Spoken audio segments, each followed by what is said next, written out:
them to share the wealth in that regard. Boston was pushed down. 7 to shoot. Boston methodical on her take.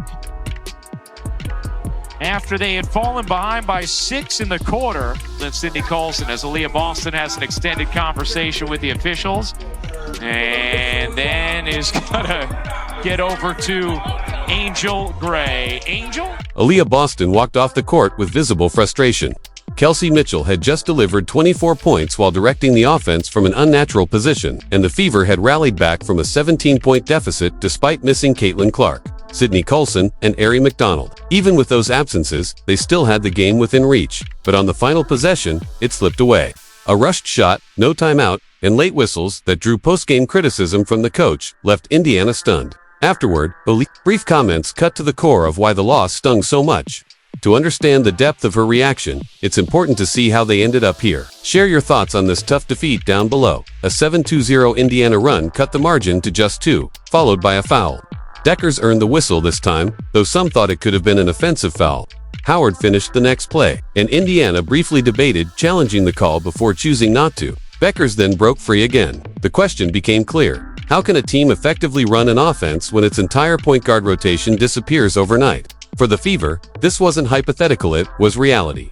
Just before the Dallas matchup, in a brutal sequence against Phoenix, Sydney Colson tore the ACL in her left knee while Aari McDonald fractured a bone in her right foot. Both injuries ended their seasons. In a single night, Indiana lost the 2 guards who were supposed to control tempo, steady possessions, and keep the offense organized. With Caitlin Clark already sidelined since July due to a groin injury, the Fever suddenly had no healthy point guards, no one to break full-court pressure, no one to run sets, and no one to guide the offense as originally designed. When asked about the team's response to losing Sid and Aari, the sentiment was raw. First and foremost, we're just heartbroken for them. They're 2 really good people, and you hate to see this happen. They've been central to everything we've been building. It's devastating.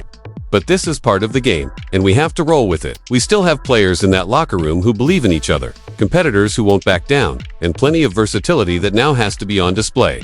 At this point, it's about playing for Sid and Aari, honoring them with how we compete. The P8 ripple effects were immediate. Without a true floor general, breaking defensive pressure became difficult. Turnovers mounted, and clean entry passes devolved into contested scrambles. Against Dallas, the gaps were glaring. Indiana committed 17 turnovers, which the Wings converted into 27 points, more than a quarter of their offense before Indiana could even set up in the half court. Every possession demanded more energy. Every pass carried extra risk, and the margin for error shrank to nothing. It's never fun to lose. We actually got a pretty good look on that final play, but honestly, we shouldn't have even been in that position. The 17 turnovers put us there, one player admitted. So, yeah, we shouldn't have let it get that far. Kelsey still got a look, but it's unfortunate. On to the next. To simply field a rotation, Indiana signed veteran Odyssey Sims to a hardship contract. She joined the team with barely a day to learn the system and build chemistry. Thrust into action in her debut against Dallas, Sims logged 13 minutes, went scoreless, handed out 2 assists, committed 1 turnover, and spent much of her time trying to anticipate teammates' preferences instead of playing instinctively. Her mindset was upbeat. I'm excited. Indiana's a great organization, and just being here with these players is a huge opportunity. I'm happy to be here.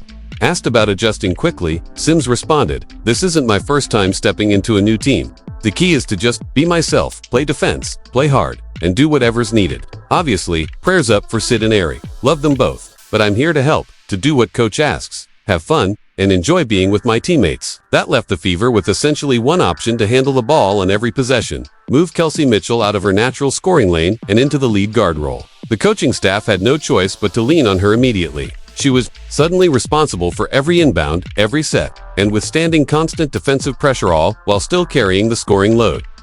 It wasn't just tactical, it added a punishing physical demand. She had to initiate possessions against traps and doubles while still being the go-to scorer. Chelsea can definitely create plays, as we saw last game, but it's not her most natural role, the coach explained. We don't want to change her game. She's been excellent and efficient all year, making good decisions. We just need her to keep doing that. The Dallas matchup illustrated the weight of those injuries. With a patchwork backcourt, every basket came from grinding effort, while every turnover fueled Dallas runs. Yet even in that weakened state, Indiana nearly pulled it off because Mitchell refused to let go. Known as the Fever's purest scorer, she was now tasked with running the offense from start to finish. Instead of catching in rhythm, she had to dribble up through traps and orchestrate sets. And Dallas targeted her accordingly. She finally got going in the second half, drilling, shots, sprinting into the lane, and even finding Cunningham for a crucial three that cut the deficit. Off the bench, Ayesha Heinzelin provided big minutes, while Mitchell's leadership came through weather, directing teammates to tighten up defensively after a deep three or threading a pick and roll. Passed to Boston for an easy score. Her stat line 24 points on 7 of -15 shooting, 4 of 7 from 3, plus 6 rebounds looked strong, but it came under constant pressure. Dallas trapped her in the backcourt, sent doubles to wear her down, and forced her into exhausting possessions. A few turnovers and forced plays were inevitable, but she kept producing. Down double digits in the fourth, she buried a long three, then immediately rallied her teammates. That combination of scoring and leadership kept Indiana in it until the very end. With 1.7 seconds left, Indiana trailed by 1. The inbound found Mitchell in the corner, but her contested shot missed, sealing an 81-80 Dallas victory. Mitchell's ideal role, and certainly not a sustainable blueprint asking one player to carry both the scoring and playmaking, makes her an easy defensive target. Still, the fact that Indiana was one shot away from winning was a testament to her resilience. For opponents, her stat line is the story. For Indiana, it was the hours of energy and leadership she poured into holding the team together. Fans were left torn angry about the missed opportunity, yet in awe of what she gave.